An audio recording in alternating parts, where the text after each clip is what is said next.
hated it. Said he wanted this stuff.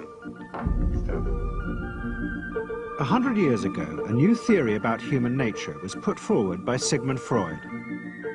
He had discovered, he said, primitive sexual and aggressive forces hidden deep inside the minds of all human beings. Forces which, if not controlled, led individuals and societies to chaos and destruction. This series is about how those in power have used Freud's theories to try and control the dangerous crowd in an age of mass democracy. At the heart of the story is not just Sigmund Freud, but other members of the Freud family.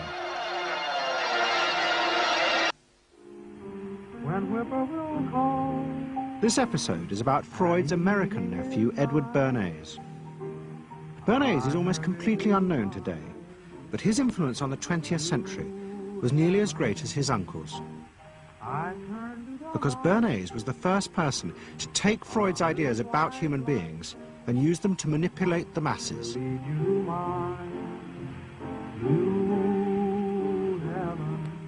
He showed American corporations for the first time how they could make people want things they didn't need by linking mass-produced goods to their unconscious desires. Out of this would come a new political idea of how to control the masses. By satisfying people's inner selfish desires, one made them happy and thus docile. It was the start of the all-consuming self, which has come to dominate our world today.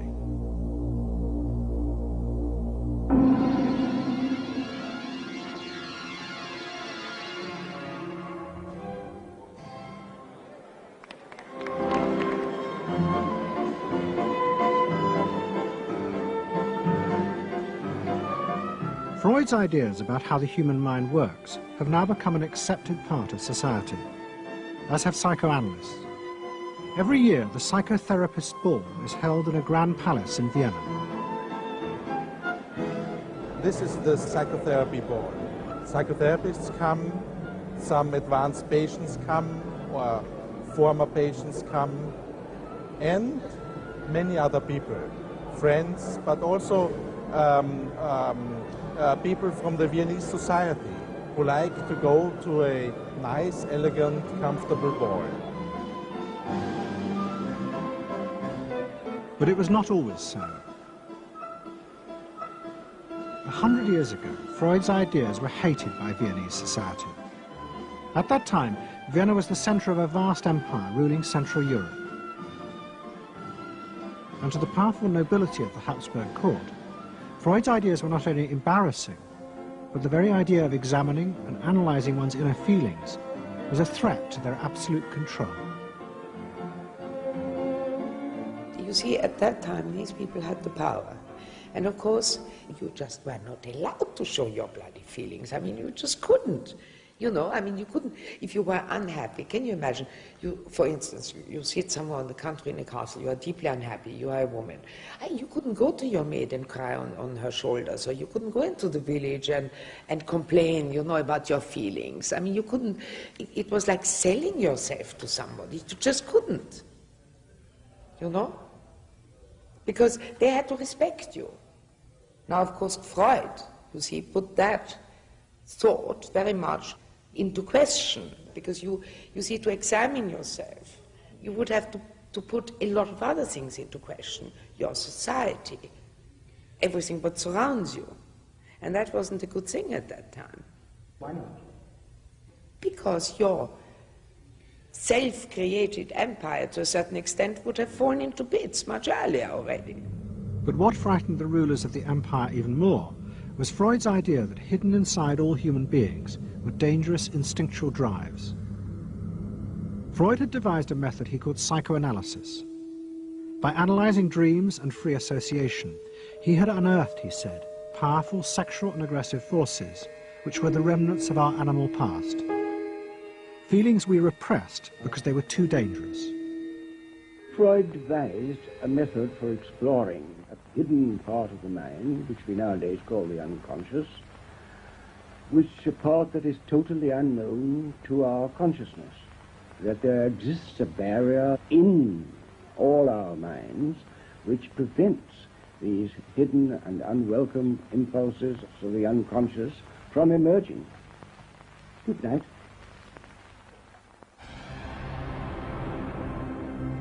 In 1914, the Austro-Hungarian Empire led Europe into war.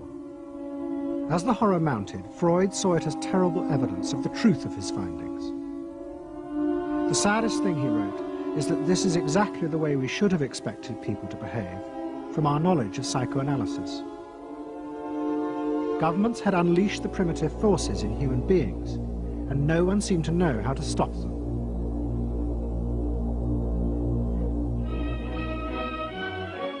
At that time, Freud's young nephew, Edward Bernays, was working as a press agent in America. His main client was the world-famous opera singer Caruso, who was touring the United States.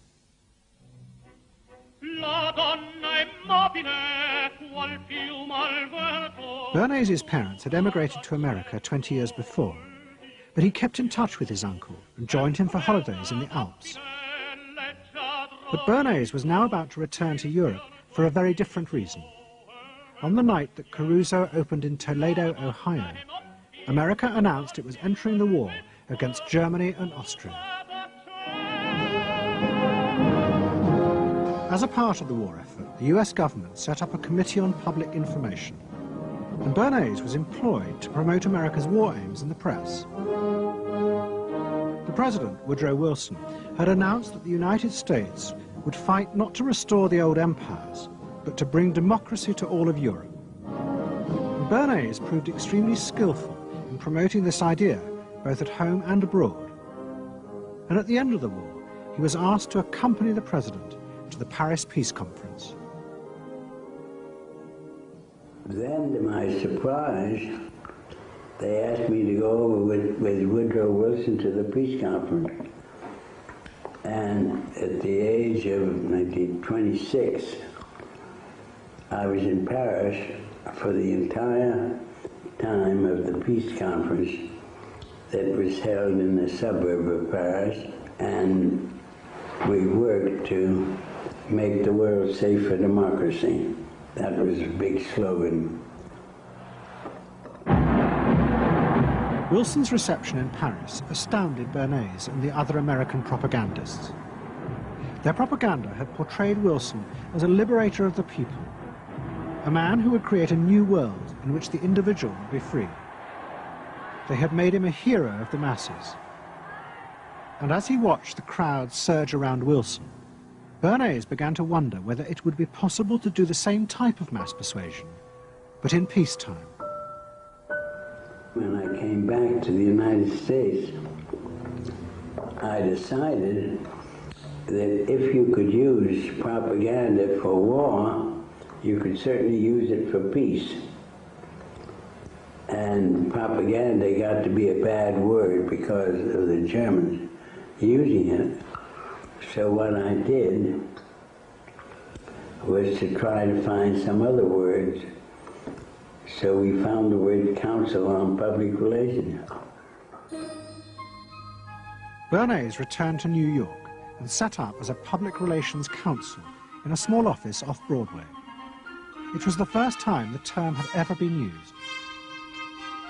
Since the end of the 19th century, America had become a mass industrial society, with millions clustered together in the cities. Bernays was determined to find a way to manage and alter the way these new crowds thought and felt. To do this, he turned to the writings of his uncle Sigmund.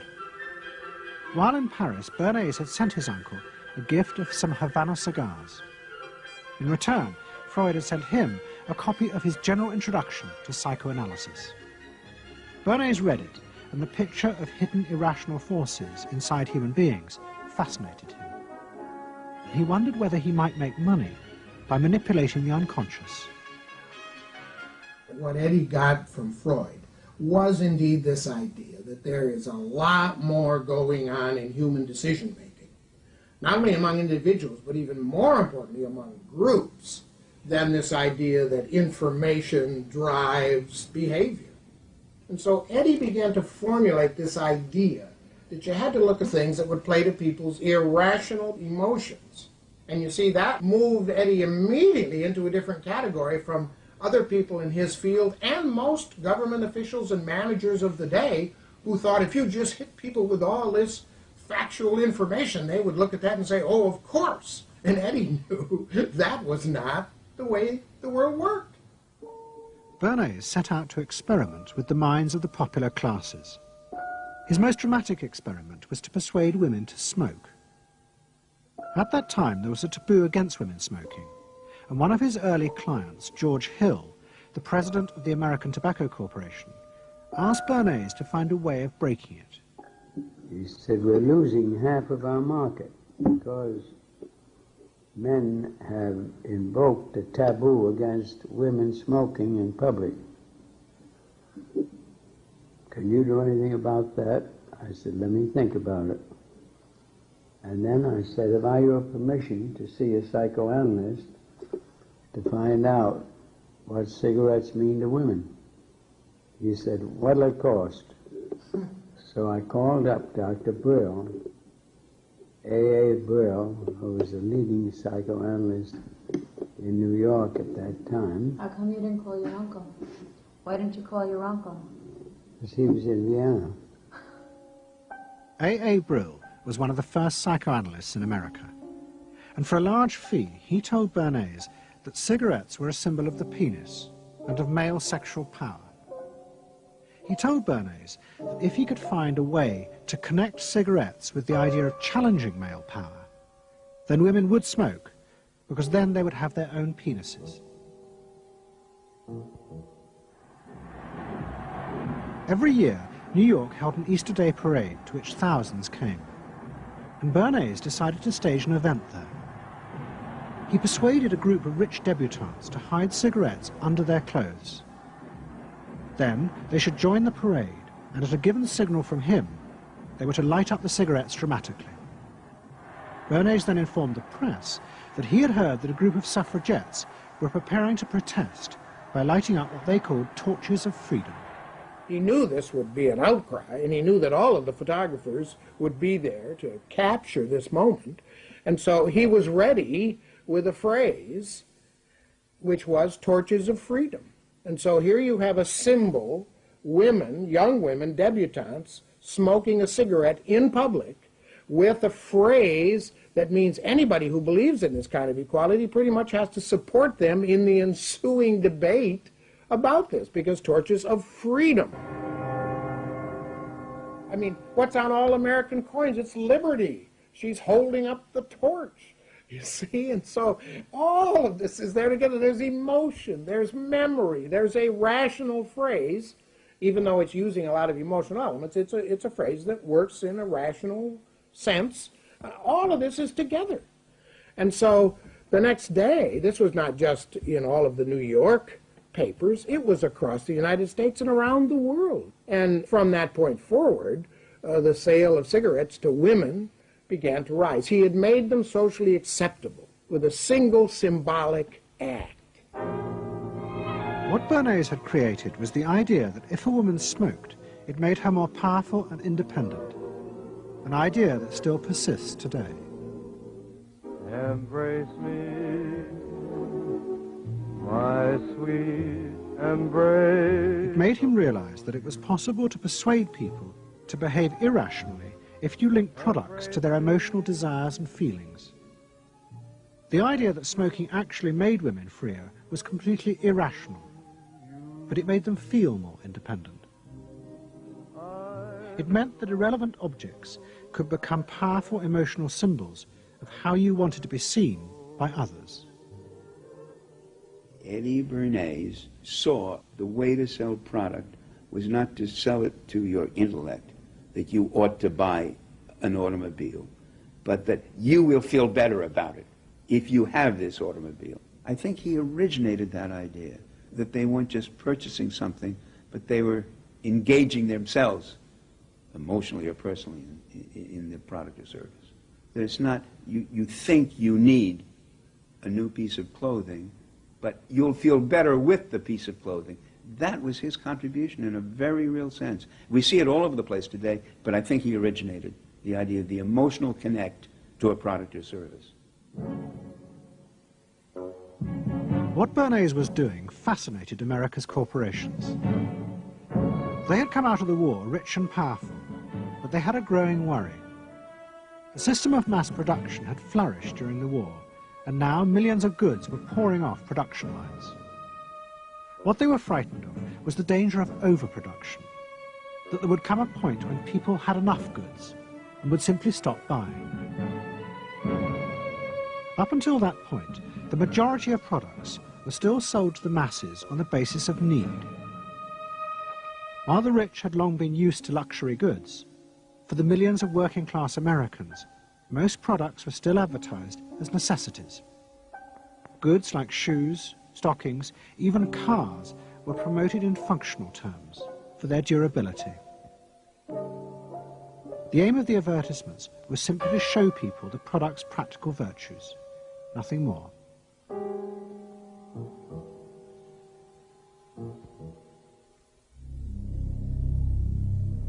What the corporations realized they had to do was transform the way the majority of Americans thought about products.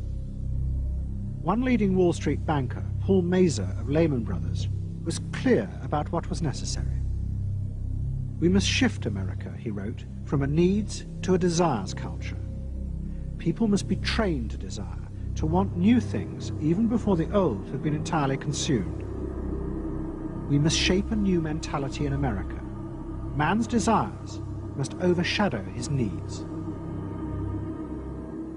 Prior to that time, there was no American consumer. There was the American worker, and there was the American owner, and they manufactured and they saved and they ate what they had to, and the people shopped for what they needed. And while the very rich may have bought things they didn't need, most people did not. And Mazur envisioned a break with that, where you would have things that you didn't actually need, but you wanted, as opposed to needed. And the man who would be at the center of changing that mentality for the corporations was Edward Bernays. Bernays really is the guy within the United States, more than anybody else, who sort of brings to the table psychological theory as something that is an essential part of how, from the corporate side, of how we are going to appeal to the masses effectively. And the whole sort of merchandising establishment and sales establishment is ready for Sigmund Freud. I mean, they are ready for understanding what motivates the human mind. And so that there's this real openness to Bernays' techniques being used to sell products to the masses. Beginning in the early 20s, the New York banks funded the creation of chains of department stores across America. They were to be the outlets for the mass-produced goods, and Bernays' job was to produce the new type of customer. Bernays began to create many of the techniques of mass consumer persuasion that we now live with.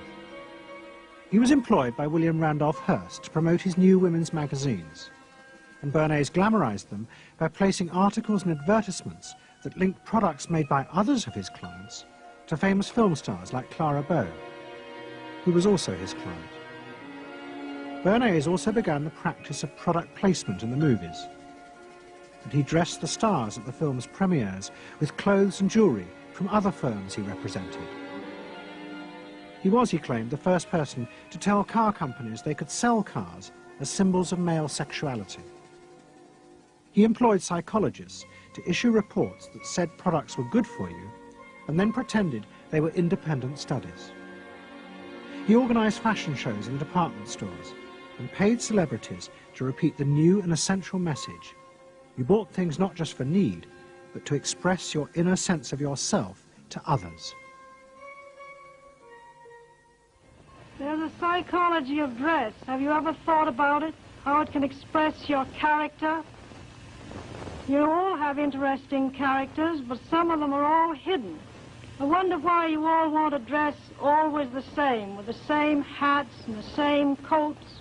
I'm sure all of you are interesting and have wonderful things about you, but looking at you in the street, you all look so much the same.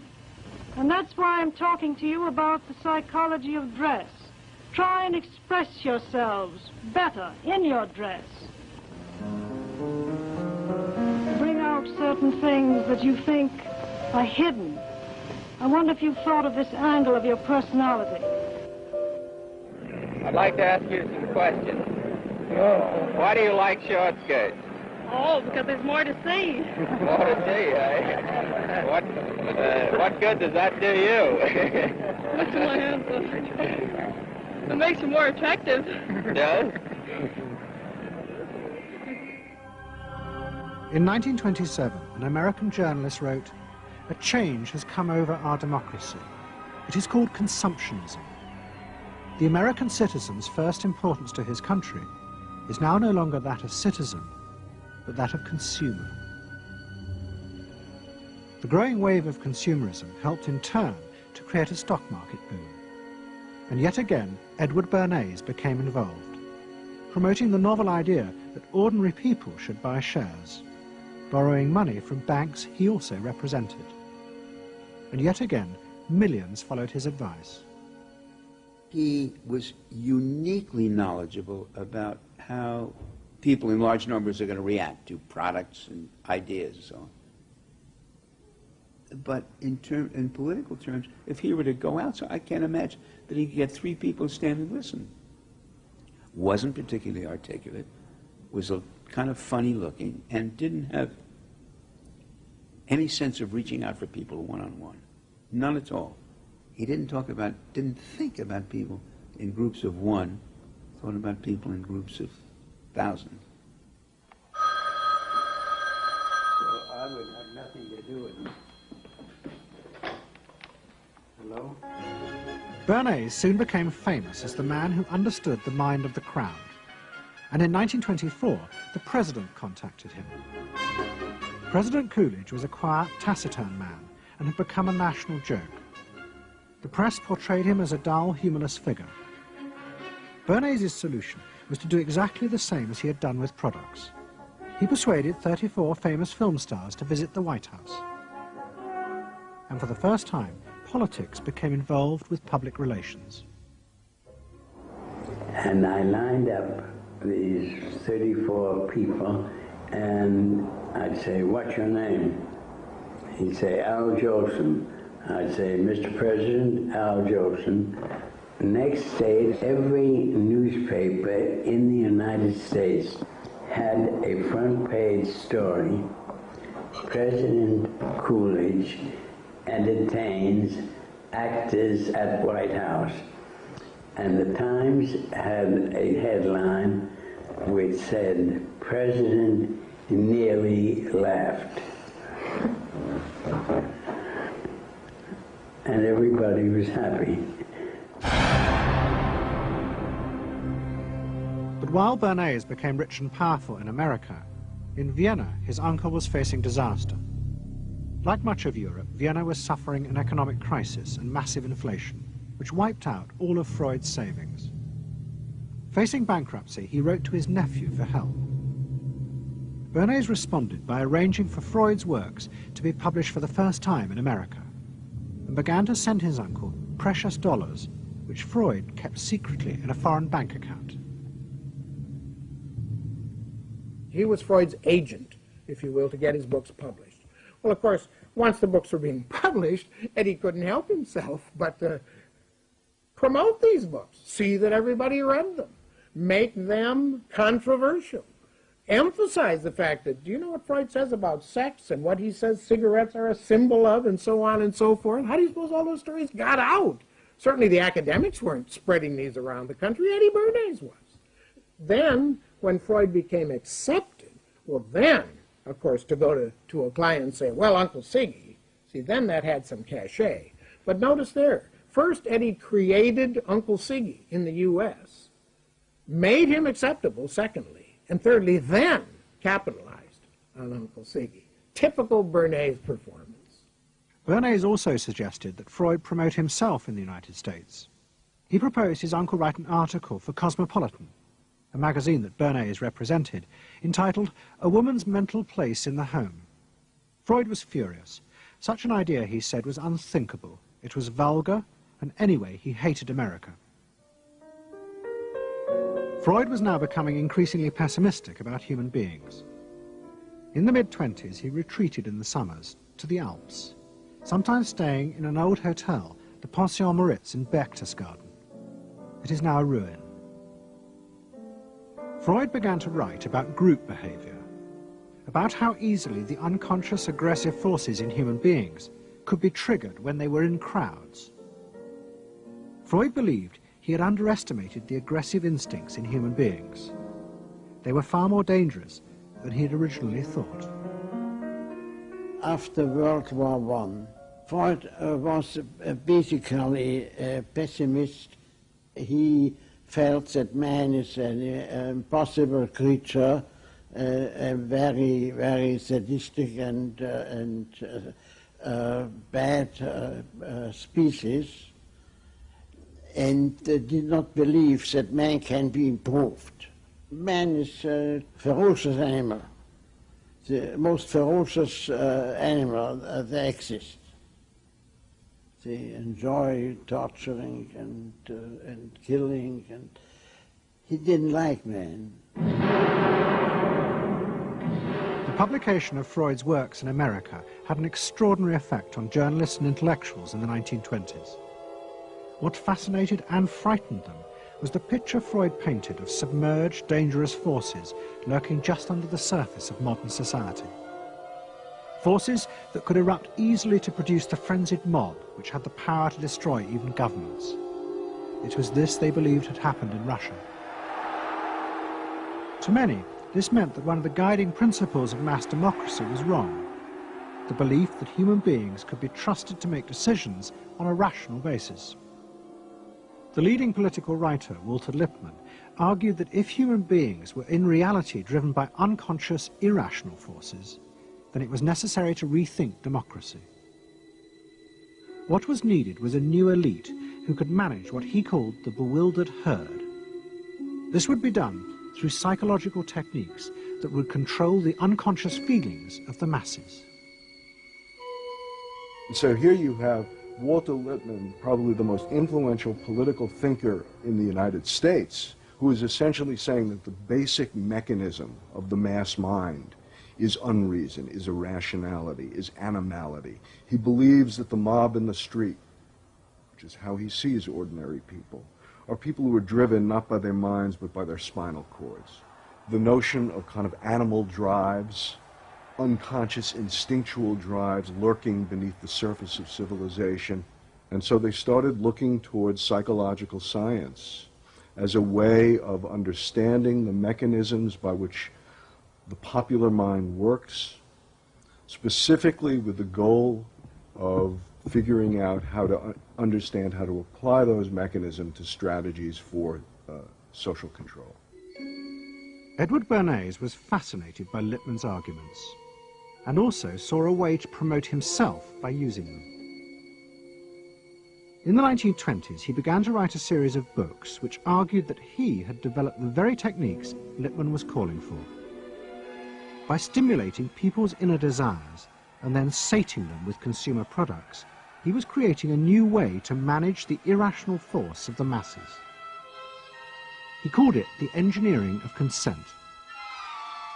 Democracy, to my father, was a wonderful concept, but I don't think he felt that all those publics out there had reliable judgment, and that they very easily might vote for the wrong man or want the wrong thing, so that they had to be guided from above. It's enlightened despotism in a sense. You appeal to their desires and their unrecognized longings, that sort of thing. That you can tap into their deepest desires or their deepest fears and use that to your own purposes. And then, in 1928, a president came to power who agreed with Bernays. President Hoover was the first politician to articulate the idea that consumerism had become the central motor of American life. After his election, he told a group of advertisers and public relations men, "You have taken over the job of creating desire and have transformed people into constantly moving happiness machines. Machines which have become the key to economic progress." What was beginning to emerge in the 1920s was a new idea of how to run mass democracy. At its heart was the consuming self, which not only made the economy work, but was happy and docile, and so created a stable society. Both Bernays and Littman's concept of managing the masses takes the idea of democracy and it turns it into a palliative. It turns it into giving people some kind of feel-good medication that will respond to an immediate pain or an immediate yearning, but will not alter the objective circumstances one iota. I mean, democracy really, the idea of democracy at its heart was about changing the relations of power that had governed the world for so long. And Bernays' concept of democracy was one of maintaining the relations of power, even if it meant that one needed to sort of stimulate the psychological lives of the public. And in fact, in his mind, that was what was necessary. That if you can keep stimulating the irrational self, then leadership can basically go on doing what it wants to do. Bernays now became one of the central figures in a business elite that dominated American society and politics in the 1920s. He also became extremely rich and lived in a suite of rooms in one of New York's most expensive hotels, where he gave frequent parties. Oh my goodness. He had a home in the corner suite of the Sherry Netherland Hotel. And here's this wonderful suite with all these windows looking out on Central Park and across at the plaza and on the square. And he would use this place to hold a soiree. The mayor would come, all the media leaders would come, the political leaders, the business leaders, the people in the arts. I mean, it was a who's who. People wanted to know Eddie Bernays because, you know, he himself became a sort of a famous man, a sort of a magician who could make these things happen. He knows everybody. He knows the mayor and he knows the senator, and he calls politicians on the telephone as if he did get literally a high or a bang out of doing what he did. And that's fine, but it can be a little hard on the people around you, especially when you make other people feel stupid. People who worked for him were stupid, and children were stupid, and if people did things in a way that he wouldn't have done them, they were stupid. It was a word that he used over and over and over, dope and stupid. And the masses? They were stupid.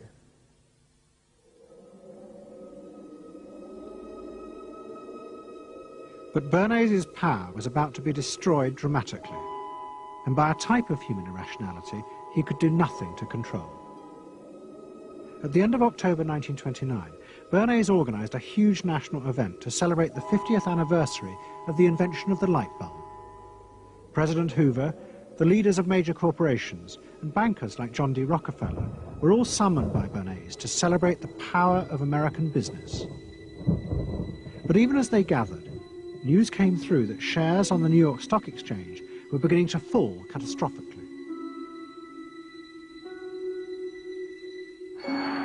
Throughout the 1920s, speculators had borrowed billions of dollars. The banks had promoted the idea that this was a new era where market crashes were a thing of the past. But they were wrong. What was about to happen was the biggest stock market crash in history. Investors had panicked and begun to sell in a blind, relentless fury that no reassurance by bankers or politicians could halt. And on the 29th of October 1929, the market collapsed.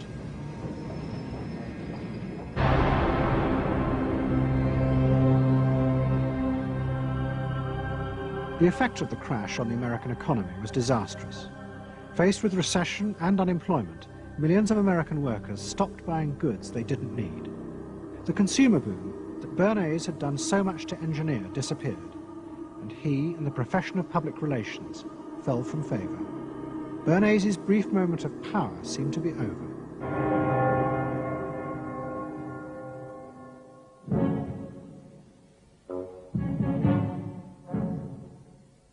The effect of the Wall Street crash on Europe was also catastrophic.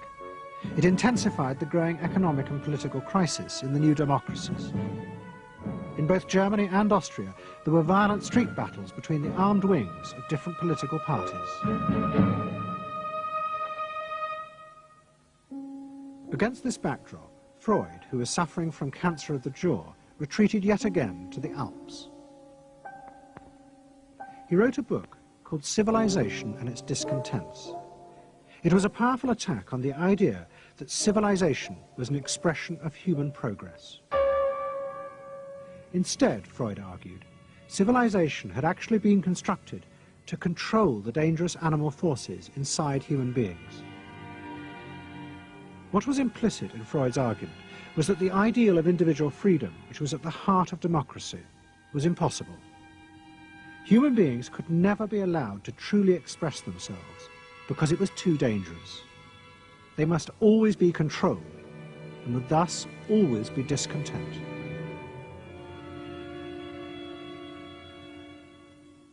Man doesn't want to be civilized, and he is, civilization brings discontent, but it's necessary to survival. Otherwise he couldn't survive. So he must be discontent, because this would be the only way to keep him within limits. But what did Freud think about the idea of the equality of man? He didn't believe in it.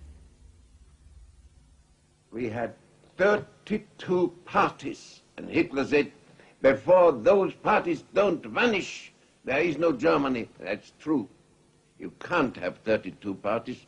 And so they felt, this one person will put an end to this comedy. Freud was not alone in his pessimism. Politicians like Adolf Hitler emerged from a growing despair in the 1920s about democracy. The Nazis were convinced that democracy was dangerous because it unleashed a selfish individualism, but didn't have the means to control it. Hitler's party, the National Socialists, stood in elections, promising in their propaganda that they would abandon democracy because of the chaos and unemployment it led to. Die Parteien versprachen den Himmel auf Erden.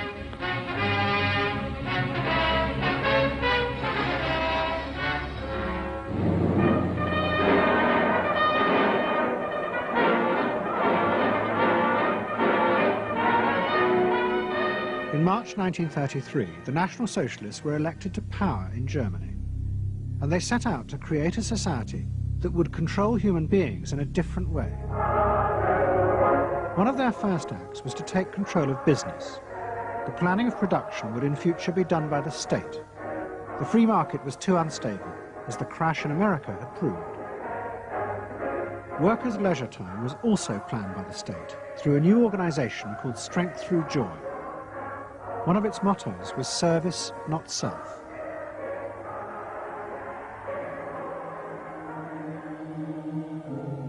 But the Nazis did not see this as a return to an old form of autocratic control. It was a new alternative to democracy, in which the feelings and the desires of the masses would still be central, but they would be channeled in such a way as to bind the nation together. The chief exponent of this was Joseph Goebbels, the Minister of Propaganda. Es mag gut sein, Macht zu besitzen, die auf Gewehren ruht. Besser aber und beglückender ist es, das Herz eines Volkes zu gewinnen und es auch zu behalten. Goebbels organized huge rallies whose function, he said, was to forge the mind of the nation into a unity of thinking, feeling and desire. One of his inspirations, he told an American journalist, was the writings of Freud's nephew, Edward Bernays. In his work on Crown Psychology, Freud had described how the frightening irrationality inside human beings could emerge in such groups. The deep, what he called libidinal forces of desire, are given up to the leader, while the aggressive instincts are unleashed on those outside the group. Freud wrote this as a warning, but the Nazis were deliberately encouraging these forces because they believed they could master and control them.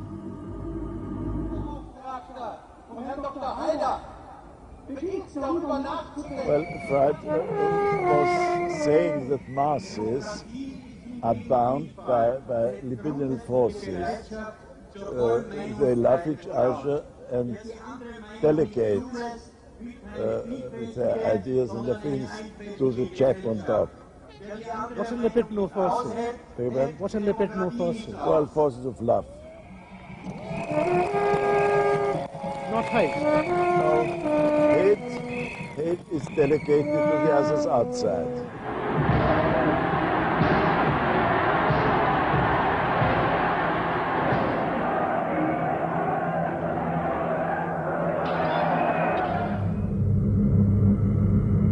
It's the mob.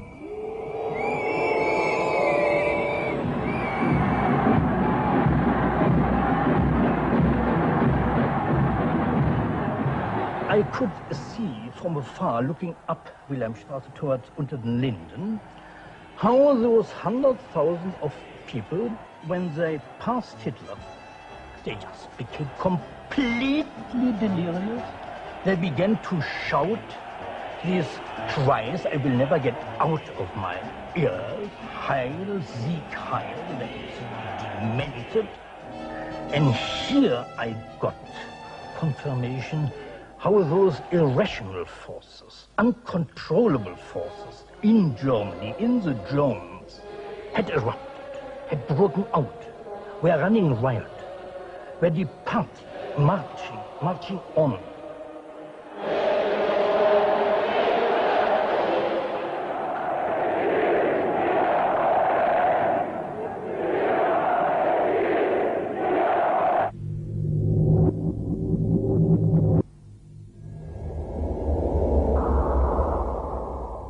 And in America too, democracy was under threat from the force of the angry mob.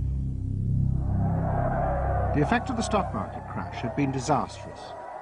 There was growing violence as an angry population took out their frustration on the corporations who were seen to have caused this disaster.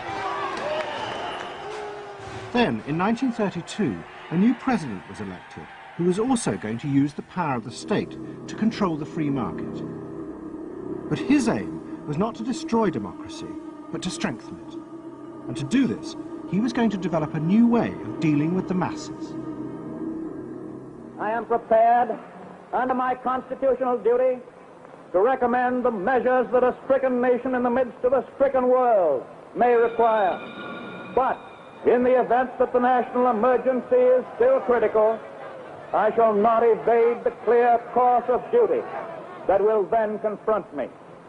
I shall ask the Congress for the one remaining instrument to meet the crisis: broad executive power.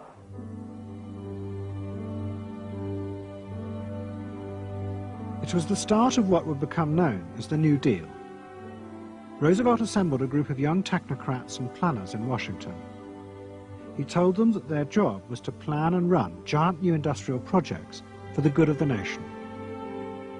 Roosevelt was convinced that the stock market crash had shown that laissez-faire capitalism could no longer run modern industrial economies. It had become the job of government. Big business was horrified, but the New Deal attracted the admiration of the Nazis, especially Joseph Goebbels. Wir betrachten die wirtschaftliche Entwicklung in Amerika mit dem allergrößten positiven Interesse. Und wir sind dort der festen Überzeugung, dass Präsident Roosevelt und seine Berater auf dem richtigen Wege sind. Es handelt sich in der Tat um das größte wirtschaftliche und soziale Problem aller Zeiten. Die vielen Millionen Arbeitslosen, die ihre Plätze an den Maschinen und in den Kontoren verloren haben, wieder an ihre alten Arbeitsstellen zurückzuführen. Das kann nicht allein der privaten Initiative überlassen werden. Ausschlaggebend ist, dass die öffentliche Hand mit positiven Maßnahmen eingreift. But although Roosevelt, like the Nazis, was trying to organize society in a different way, unlike the Nazis, he believed that human beings were rational and could be trusted to take an active part in government. Roosevelt believed it was possible to explain his policies to ordinary Americans and take into account their opinions. To do this, he was helped by the new ideas of an American social scientist called George Gallup. Favorite reading of New Deal Washington, the survey of U.S. public opinion. From offices at Princeton, New Jersey, a famed statistician, Dr. George Gallup, tells Washington from week to week what the nation is thinking. And in New York, Fortune magazine's analyst, Elmo Roper, compiles for publication a continuous record of the nation's approval or disapproval of how the country is being run. Gallup and Roper rejected Bernays' view that human beings were at the mercy of unconscious forces and so needed to be controlled. Their system of opinion polling was based on the idea that people could be trusted to know what they wanted. They argued that one could measure and predict the opinions and behavior of the public if one asked strictly factual questions and avoided manipulating their emotions. Well, how about this one? Do you think Franklin D. Roosevelt's New Deal has been bad for the nation in general? No, that question's loaded. It automatically suggests an answer.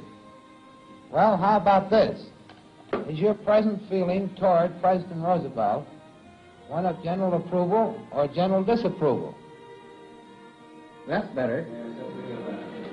Prior to scientific polling, the view of many people was that you couldn't trust public opinion. It was irrational, that it was ill-informed, it was chaotic, unruly, and so forth. And so that opinion should be dismissed.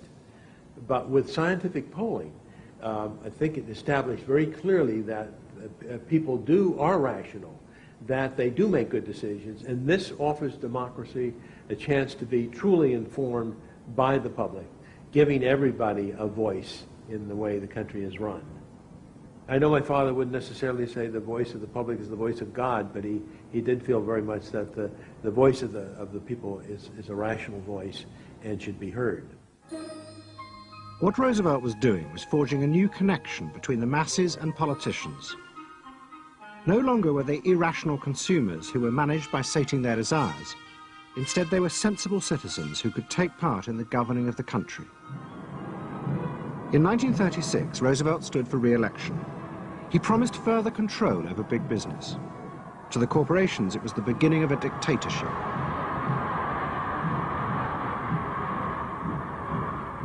Roosevelt interferes with private enterprise and is running the country into debt for generations to come. The way to get recovery is to let business alone. But Roosevelt was triumphantly re-elected. It looks, my friends, like a real landslide this time. So please let me thank you again and tell you that I hope to see you all very soon and bid you an affectionate good night. Faced with this, business now decided to fight back, to regain power in America. At the heart of the battle would be Edward Bernays and the profession he had invented, public relations. Following that election, business people start to get together and start to carry on discussions, primarily in private, and they start talking to each other about the need to sort of carry on ideological warfare against the New Deal and to sort of reassert the sort of connectedness between the idea of democracy on the one hand and the idea of privately owned business on the other. And so, under the umbrella of an organization which still exists, which is called the National Association of Manufacturers, and whose membership included all of the major corporations of the United States, a campaign is launched explicitly designed to create emotional attachments between the public and big business. It's Bernays' techniques being used on a grand scale. I mean, totally.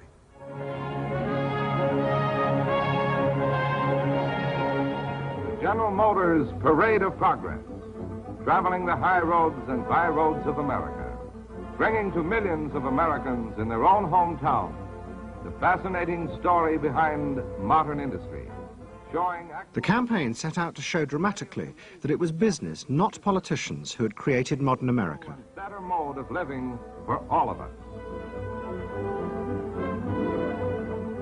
Bernays was an advisor to General Motors, but he was no longer alone. The industry he had founded now flourished as hundreds of public relations advisors organized a vast campaign. They not only used advertisements and billboards, but managed to insinuate their message into the editorial pages of the newspapers. It became a bitter fight. In response to the campaign, the government made films that warned of the unscrupulous manipulation of the press by big business. And the central villain was the new figure of the public relations man. They tried to achieve their ends by working entirely behind the scenes, corrupting and deceiving the public. The aims of such groups may be either good or bad, so far as the public interest is concerned, but their methods are a grave danger to democratic institutions. The films also showed how the responsible citizen could monitor the press themselves. They could create a chart that analyzed the reporting for signs of hidden bias.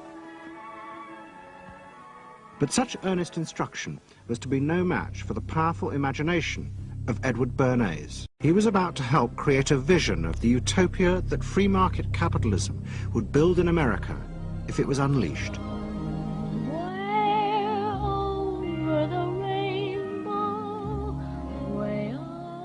In 1939, New York hosted the World's Fair.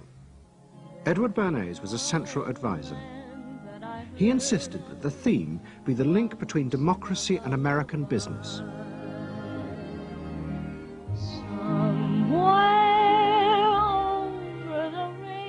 At the heart of the fair was a giant white dome that Bernays named Democracity. And the central exhibit was a vast working model of America's future, constructed by the General Motors Corporation.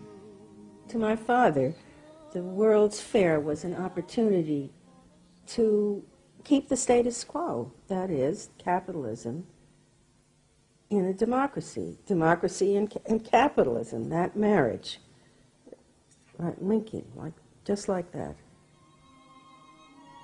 He did that by manipulating people and getting them to think that you couldn't have real democracy in anything but a capitalist society, which was capable of doing anything, of creating these wonderful highways, of making, moving pictures inside everybody's house, of telephones that didn't need cords, of sleek roadsters. I mean, it was consumerist, but at the same time, you inferred that in a funny way, democracy and capitalism went together. The World's Fair was an extraordinary success and captured America's imagination.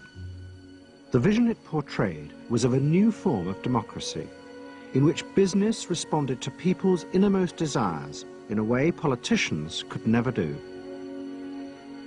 But it was a form of democracy that depended on treating people not as active citizens, as Roosevelt did, but as passive consumers. Because this, Bernays believed, was the key to control in a mass democracy. It's not that the people are in charge, but that the people's desires are in charge. The people are not in charge. The people exercise no decision-making power within this environment. So democracy is reduced from something which assumes an active citizenry to the idea of the public as passive consumers. Driven primarily by instinctual or unconscious desires, and that if you can in fact trigger those needs and desires, you can get what you want from them. But this struggle between the two views of human beings as to whether they were rational or irrational was about to be dramatically affected by events in Europe. Events that would also change the fortunes of the Freud family. In March 1938, the Nazis annexed Austria. It was called the Anschluss. Hitler arrived in Vienna to an extraordinary outpouring of mass adulation. But even as he drove through the city, behind the scenes, the Nazis were systematically whipping up and unleashing the hatred of the crowd against the enemies of the new Greater Germany. The Anschluss was a kind of explosion of terrible hatred against the enemies, so-called enemies, or whatever they considered enemies, against the Jews totally, and also against a lot of very decent Austrians who had opposed the Nazis in Austria. They said it's legitimate, now you can do what you want, so they did it. Stealing, robbing and killing, I can't say it otherwise. And human depravity, of course, is always very near to normal behavior. It can change very quickly.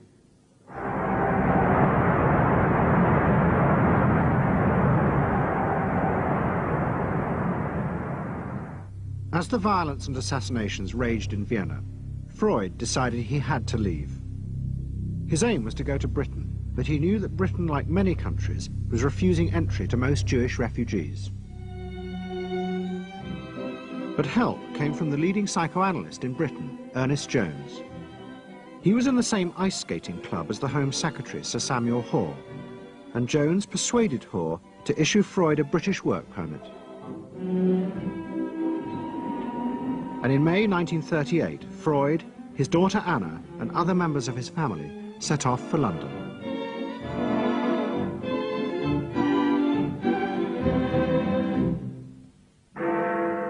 Freud arrived in London as Britain was preparing for war, and he settled with his daughter Anna in a house in Hampstead. But Freud's cancer was now far advanced, and in September 1939, just 3 weeks after the outbreak of war, he died.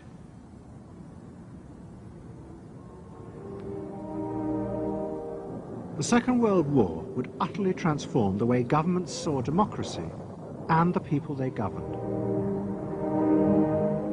Next week's program will show how the American government, as a result of the war, became convinced there were savage, dangerous forces hidden inside all human beings, forces that needed to be controlled. The terrible evidence from the death camps seemed to show what happened when these forces were unleashed.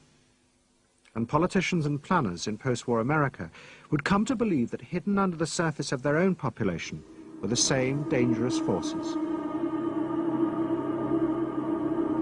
And they would turn to the Freud family to help control this enemy within.